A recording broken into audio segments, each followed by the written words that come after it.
Swaty Malik, you know, the opposition might call you a congregation of the corrupt. That aside, the question I want to ask you is this not a congregation of convenience? Because, like we've been pointing out, where is that one narrative which is in unison where the opposition comes together? You decide when you want to walk together, a party decides they don't want to be with you at one point of time, the TMC didn't join you today. Where is an actual narrative to take to the people other than a narrative which is built at the back of being anti-Modi? Preeti, the narrative that the opposition is together is very clear, and you would have seen it not just in this budget session, but the sessions before that as well.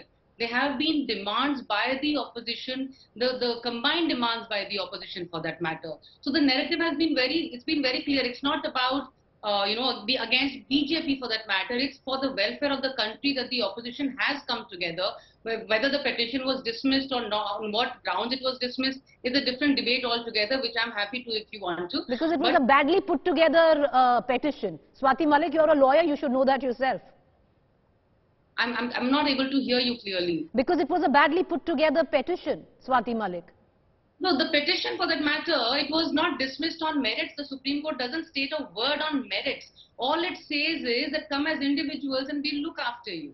That's all it says. So it does not give a green check to ED or to the government. That's incorrect, Swaty Malik, but please make your point.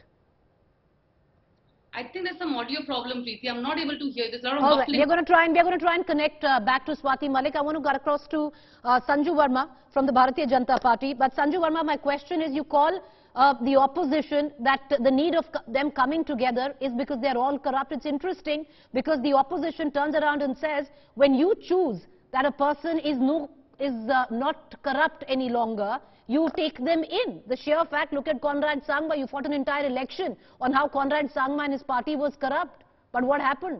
Lo and behold, you are in governance with them, in bed with Conrad Sangma. So how does someone believe that whether the opposition is corrupt or not? Because you decide when they are corrupt, when they are not. Okay, Preeti, that's a very interesting question. And, I'm reminded of a famous Hindi saying, बड़े बेआबरू होकर तेरे कूचे से हम निकले, बड़े बेआबरू होकर तेरे कूचे से हम निकले, बहुत मेरे अरमान निकले, बहुत मेरे अरमान निकले, लेकिन फिर भी कुछ कम निकले, लेकिन फिर भी कुछ कम निकले.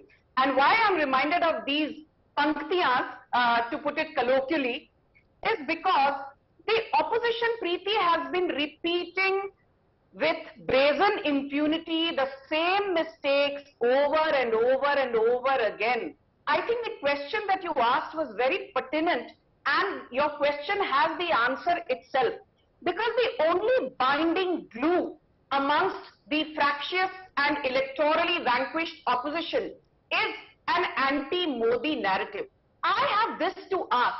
Apart from abusing the Prime Minister, apart from saying Modi teri kabar khudegi, apart from somebody like Sukhjinder Singh Randhawa, a senior Punjab Congress leader and not just another wannabe, saying Modi को मारना है तभी हिंदुस्तान बचेगा, जब तक मोदी नहीं मरेगा हिंदुस्तान नहीं बचेगा.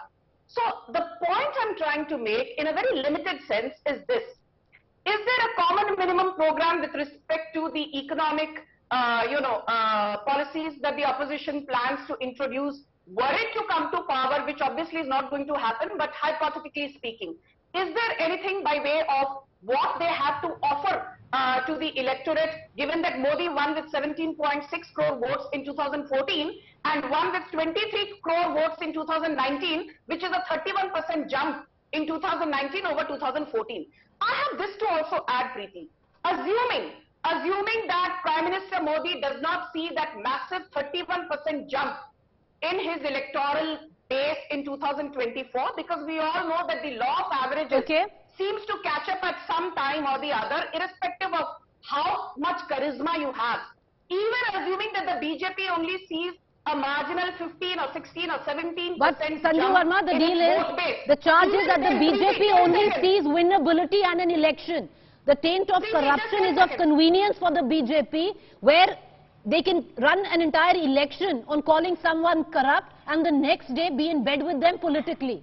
Preeti, I'm just about to finish what I was saying. My simple logic is this, that each time you abuse the Prime Minister, each time you undermine the electoral prowess of the Bharatiya Janata Party, You are not undermining Narendra Modi or Amit Shah or JP Nadda or our election machinery, for want of a better phrase.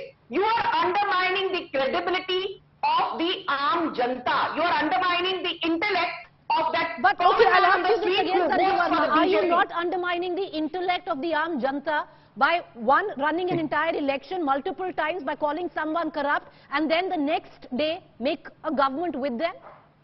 Okay, Preeti, to your very simple question, I have this to say, and I have said this ad nauseum not only on your channel, but on umpteen debates across various television channels. The names that keep coming up to me, which opposition throws, oh, Himanta Biswa Sarma was, supposedly corrupt. I'll but give you became Conrad clean. Sangma, madam. I'll give you the latest example. Yes, Conrad Sangma. Okay, let me, Preeti, And I you will asked quote me a question. the most Yes. corrupt political party, the most I'm corrupt coming leader. to that. Yes, madam. Go ahead. Preeti, you asked me a question, just indulge me for a bit, it's a good debate we are having. Be it Himanta Biswa Sarma, be it Conrad Sangma, be it Narayan Rane, be it Suvendu Adhikari, these are the names that keep cropping up. So I am throwing a gauntlet at the opposition. Himmat hai, saboot hai, you have the proof, you have the documents, go and knock on the doors of the High Court and the Supreme Court.